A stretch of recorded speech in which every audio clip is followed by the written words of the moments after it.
A morte da menina Ágata tem grande repercussão entre autoridades. Reportagem de Vitória Abel.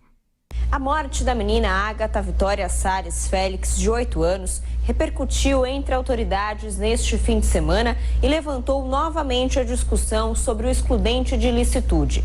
A medida quer alterar a forma de apuração sobre mortes causadas por policiais em serviço.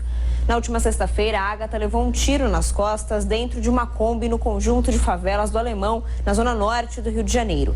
Segundo os moradores, policiais tentavam atirar contra uma moto que passava pelo local quando a bala atingiu a criança. No Twitter, o presidente da Câmara dos Deputados, Rodrigo Maia, do Democratas, expressou solidariedade aos familiares e disse que qualquer pai e mãe consegue se imaginar no lugar da família de Ágata e sabe o tamanho da dor. Maia aproveitou o episódio para defender uma avaliação mais cuidadosa e criteriosa sobre o excludente de ilicitude presente no pacote anticrime do ministro Sérgio Moro. O tema está em discussão no Congresso. Opositores da ideia afirmam que a medida pode amenizar punições para policiais e militares que cometam excessos no combate ao crime. Após a publicação de Maia, o ministro da Justiça e Segurança Pública, Sérgio Moro, se manifestou no Twitter. Moro lamentou a morte da criança, mas considerou que não há nenhuma relação possível do fato com a proposta de legítima defesa presente no projeto anticrime e disse que os fatos têm que ser apurados. O ministro do Supremo Tribunal Federal, Gilmar Mendes, também falou sobre o caso Ágata e classificou como alarmantes as mortes resultantes de ações policiais nas favelas do Rio. Em nota, o governo do estado disse lamentar profundamente o falecimento da menina, assim como de todas as vítimas inocentes durante ações policiais. De acordo com o governo, a Polícia Militar abriu um procedimento para apurar a ação dos agentes no Complexo do Alemão. A Polícia Civil também investiga o caso.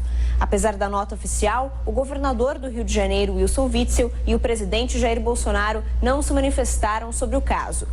Ágata é a 5ª criança morta em tiroteios no estado só neste ano. Ela foi enterrada na tarde deste domingo no cemitério do Inhaúma, na zona norte do Rio de Janeiro. É isso, infelizmente, né, Vera? Reativa um fla-flu nas redes sociais, né? Não só com as autoridades, mas com as pessoas comuns. E que partem de premissas equivocadas e fazem, né, comparações aí que não cabem, né? Uma coisa é a morte de policiais em confronto com bandidos, e ela é lastimável de todas as formas.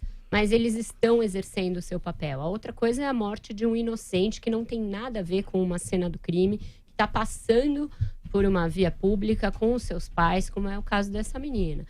A justificativa é que a polícia teria atirado numa moto e o tiro desviou na Kombi em que estava a menina Ágata, atirou pelas costas de uma maneira que nem seus órgãos puderam ser doados, porque não havia condições, foram estilhaçados. Eu acho que as autoridades têm de dar um basta a isso. Existe, claro, um combate à criminalidade, que é o objetivo de todos e pelo qual todos nós pedimos, mas isso não pode ser uma licença para se matar inocentes. Esse argumento falacioso e um tanto cínico de que numa guerra vale tudo, não é aceitável do ponto de vista do Estado Democrático de Direito. A gente não aceitaria se fosse num bairro central das cidades, seja do Rio de Janeiro, seja aqui de São Paulo, e não pode ser aceitável nas favelas. E, além do que, não resiste a uma simples comparação com o fato de que nas áreas de milícias não há esse tipo de ação. Portanto, a polícia está decidindo onde ela vai abrir fogo sob o risco de atingir inocentes. Isso não é aceitável e isso é permitido graças a uma conduta do governador do estado, que, aliás, não se manifestou pessoalmente ainda sobre a morte da 5ª criança no seu governo, num prazo de 9 meses, e que diz que é para tirar mesmo na cabecinha, que é para abater e etc, etc. Quando você, que está no comando, dá esse tipo de licença, ela é entendida na ponta com uma ferocidade muito maior. Isso tem de parar. Olha, essa é mais uma oportunidade que se abre para uma discussão mais adequada sobre o problema da violência. E ela tem que partir, no meu entendimento, o que pode ser feito para a polícia ser mais preparada, mais qualificada, ter mais instrumentos e assim errar menos. Nesse caso da Ágata, a gente não tem informações ainda se o tiro partiu da polícia ou se partiu de traficantes. Então, é uma informação que a gente ainda precisa saber para poder fazer julgamentos nesse caso. Agora, vou repetir aqui o que eu falei no início da manhã. Primeiro, meus sentimentos à família, aos pais e familiares da menina Ágata e de todos aqueles inocentes que morreram nessa ação de criminosos que exige o combate da polícia. Uma polícia mais preparada, mais qualificada para errar menos. Como nós não sabemos ainda quem foi o autor do tiro, é preciso esperar que as investigações mostrem e que posteriormente haja atribuição de responsabilidades. É inaceitável, e eu acho que é inaceitável que diante da morte de cada inocente em operações policiais combatendo criminosos, a suspeita recaia imediatamente sobre a polícia e não sobre os criminosos, especialmente em casos em que essa informação ainda não é dada.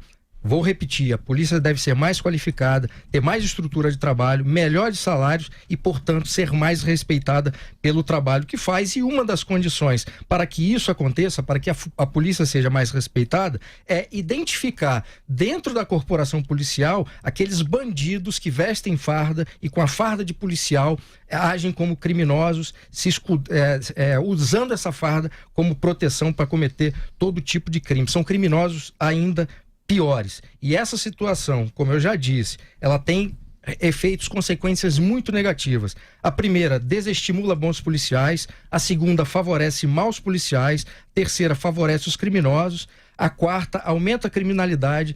E a quinta, afeta toda a sociedade.